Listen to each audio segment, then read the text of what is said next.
Mental health విషయంలో doctor Ramasubba Reddy గారు చెప్పేదాకా దాని మీద దృష్టి పెట్టాలనే ఆలోచన నాకు తెలగలేదు.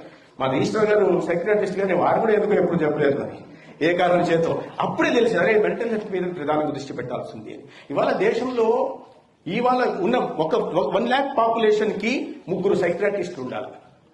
ఇవాళ మన దగ్గర 0.75 మాత్రమే మన దేశంలో ఉన్నారు. అంటే ఎంత కొడుతుందో చూడండి, దాదాపు 30,000 మంది సైక్రాటిస్టులు అవసరం ఉంది. అదేవిధంగా సైకాలజిస్టులు కూడా దేశవ్యాప్తంగా మరి ఆశ్చర్యకరమైన ఫిగర్స్ ఇవి. దేశవ్యాప్తంగా కేవలం 3,000 మంది సైకాలజిస్టులే ఉన్నారంట, రిజిస్టర్డ్ సైకాలజీ.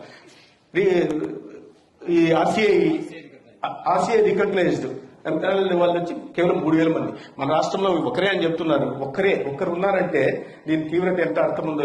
5,30,00,000 జనాభా ఉన్న దాంట్లో 76.22% మంది అనేక రకాలైన మానసిక ఇబ్బందులతో ఈ రాష్ట్రంలో ఉన్నారు. 76 నేషనల్ యావరేజ్ 80% అయితే మన దగ్గర 76.22. ఇంత ప్రధాన సమస్య మీద ఒక్క సైకాలజిస్ట్ ఉన్నారు.